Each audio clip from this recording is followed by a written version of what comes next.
Assalamu alaikum wa rahmatullah wa barakatuhu. Masu sauraro ko na ce masu kallon wannan channel ɗin, barkanmu da asuba, da fatan an tashi lafiya. Ya al'amura, ya muka je da kujuba ta wannan rayuwa. Barkanmu da sake saduwa a wannan rana ta Asabar. Wannan channel ɗin zai fara kawo muku shirye-shiryensa masu albarka, masu faɗakarwa, masu kuma zaburar da matasa zuwa ga su nemi kansu.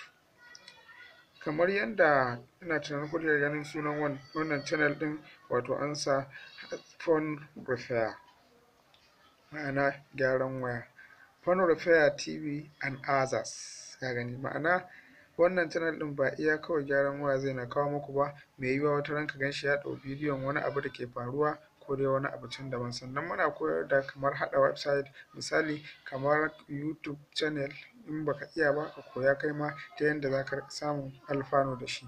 Sannan kuma za mu iya koya maka yadda za ka buɗe Google da kuma yadda za ka yi amfani da irin su app ɗin nan da suke cikin Play Store, saboda da yawan mu akwai waɗanda sun san Play Store ɗin, amma kuma sun san wasu abubuwa da za su yi downloading ɗinsu, amma ba su san amfanin wasu abubuwa ba daga cikinsu. Amma dai yanzu duk ba wannan ba, inda yanzu ga abin da muke a kansa, ga maudu'in da muke a kansa, sai mu ci gaba a kansa. Misali, gyaran waya sana'a ce mai muhimmanci, sana'a ce wadda in Allah ya taimake ka, in Allah ya sa ma albarka a cikinta, za ka samu duk abin da kake so a rayuwa. Misali yanzu ka duba ka ga kafin ƙirƙirar Phone Center, abin kamar wasa haka masu sana'ar waya suke yin ta, amma yanzu ka je ka duba Phone Center ka gani, wanda ka san a da shekara 10 da ta wuce a baya, ka san shi ba shi da komai, mai yiwuwa ma sai ya nemi taimakon wani, amma yanzu shi yake taimakawa waɗansu, ba ma mutum ɗaya ba. In ka ga yaran da suke kasansa da abin da ya mallaka, Allah ne kawai ya san shi. Takka yi nazarin cewa wai ni ban iya gyaran waya ba, a'a, ai Allah ya ba wa kowa ƙwaƙwalwa, kai ma mai yiwuwa in Allah ya sa kana da abinci a ciki, sai ka samu duk abin da kake so na rayuwa.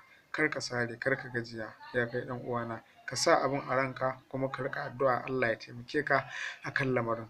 To saboda an yi ittifaƙin cewa fiye da matasa 30,000 suna ci ta ɓangaren gyaran waya, musamman a mu nan Kano. Kawai ka san wannan ƙididdiga ce kawai ta masana, amma ba wai one by one ba, inda in za a bi daki wane wannan 30,000 ɗin. Kawai ɗan adam yana faɗin iya abin da ya sani ne, amma babu wanda ya san ilimin ɓoye sai Allah, inda wani ma in an lissafa da shi, mai yiwuwa baya ma gyaran, wata dai harkar yake yi, kawai yana da ɗan taɓa gyara. Duk da dai za mu iya kiransa a mai gyara, amma kuma misali in an lissafa, wani an san shi, wani ba a san shi ba. Yanzu dai